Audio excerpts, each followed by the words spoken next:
Alhamdulillah, Alhamdulillahi Rabbil Alameen, wassalatu wassalamu ala Sayyidil Mursaleen amma ba'd. Fa'udhu billahi minash shaitanir rajeem, bismillahir rahmanir rahim.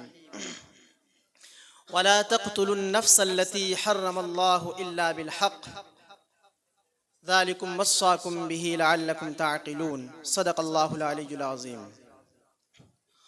Honorable President, distinguished judges and respected ulama, today it's my honor to be here to say some words on the topic of human rights.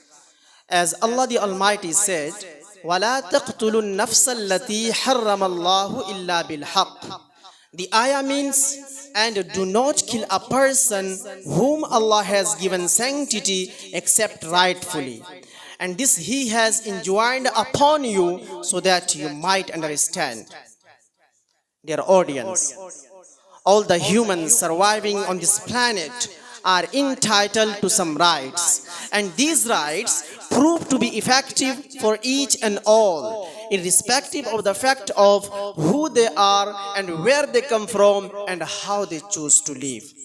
And the reason why these rights are formed is to protect anyone who wants to harm or to violate someone. The issue related with human rights differ from society to society, whereas the entitlement of social, economic, civil, as well as the political rights of the people differ from one nation to the other, as per the laws governing those rights of the people belonging to a specific country. The most widely recognized human rights include the right to life, freedom from torture, freedom of expression and religion, the right to work and education, the right to participate in government, the right to an adequate living, among others. Human rights are not just an ideal, but they are also legally binding obligations on states and other actors to respect, protect, and fulfill them. The Universal Declaration of Human Rights, adopted by the United Nations General Assembly in 1948, laid out the foundation of the international human rights framework, and many other international human rights treaties and conventions have been developed to further specify and elaborate on these rights. They are intellectuals.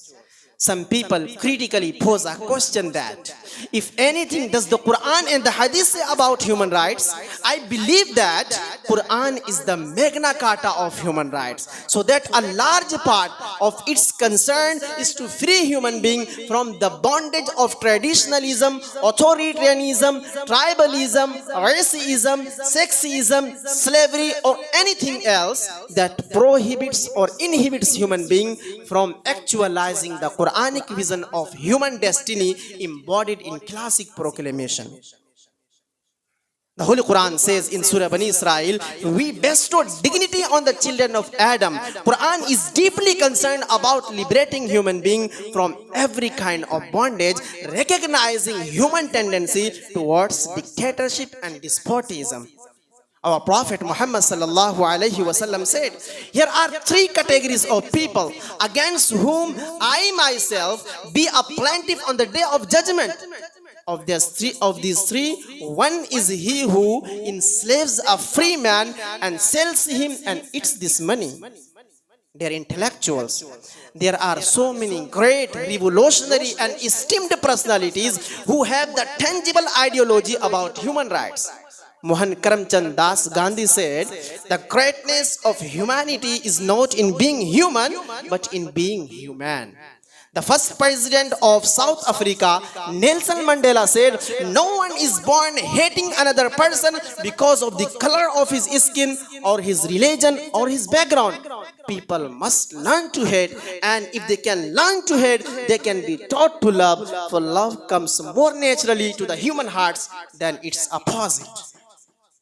In short, the protection and promotion of human rights are essential for fostering a just and equitable society. And by upholding these fundamental values, we can contribute to a world where dignity, equality, freedom prevail for every individual, regardless of caste, color, creed, religion, and other circumstances. By these words, I am going to wind up my speech. Wa akhiru da'wana anil hamdulillahi rabbil alamin.